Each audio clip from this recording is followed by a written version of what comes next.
Media ప్రతినిధులందరికీ నా యొక్క ఉద్యమ నమస్కారాలు తెలియజేస్తూ గత 15వ తారీఖున అర్ధరాత్రి నుంచి మోహరించి దాదాపు 100 కుటుంబాలని ఈ రోజున రోడ్డును పడే పరిస్థితికి తెచ్చినటువంటి ఈ దుష్ట శక్తులు ఎవరైతే ఉన్నారో వీళ్ళందరిపైన ఖచ్చితంగా చట్టపరమైన చర్యలకు మేము ఖచ్చితంగా హైకోర్టులో పిల్లేసి ఈ ప్రయోజనాల వాద్యం ద్వారా ఈ నిర్వాసితులు ఈ అన్యాయానికి గురైనటువంటి బాధితులు ఎవరైతే ఉన్నారో వీళ్ళందరికీ కూడా ఖచ్చితంగా న్యాయం జరిగేలా పోరాడతామని చెప్పి ఈ సందర్భంగా తెలియజేస్తూ గత 45 సంవత్సరాలుగా ఇక్కడ నివాసం ఏర్పరచుకొని దాదాపు లక్షల రూపాయలు వెచ్చించి గృహాలు నిర్మించుకొని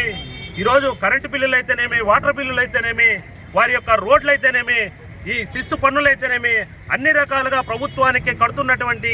ఈ పేద ప్రజలను ఈ రోజున ఇలా రోడ్డు పడేయడం, ఈ ప్రభుత్వం నిమ్మకు నీరెత్తినట్టు వ్యవహరించడం కూడా ఇది నిజంగా సిగ్గుచేటు. ఈ అనంతపురం జిల్లాలో ఉండే బహుజన సంఘాలు, ప్రజా సంఘాలే కాదు,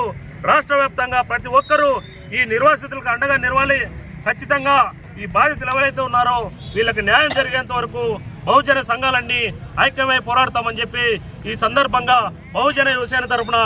డిమాండ్ చేస్తున్నాం.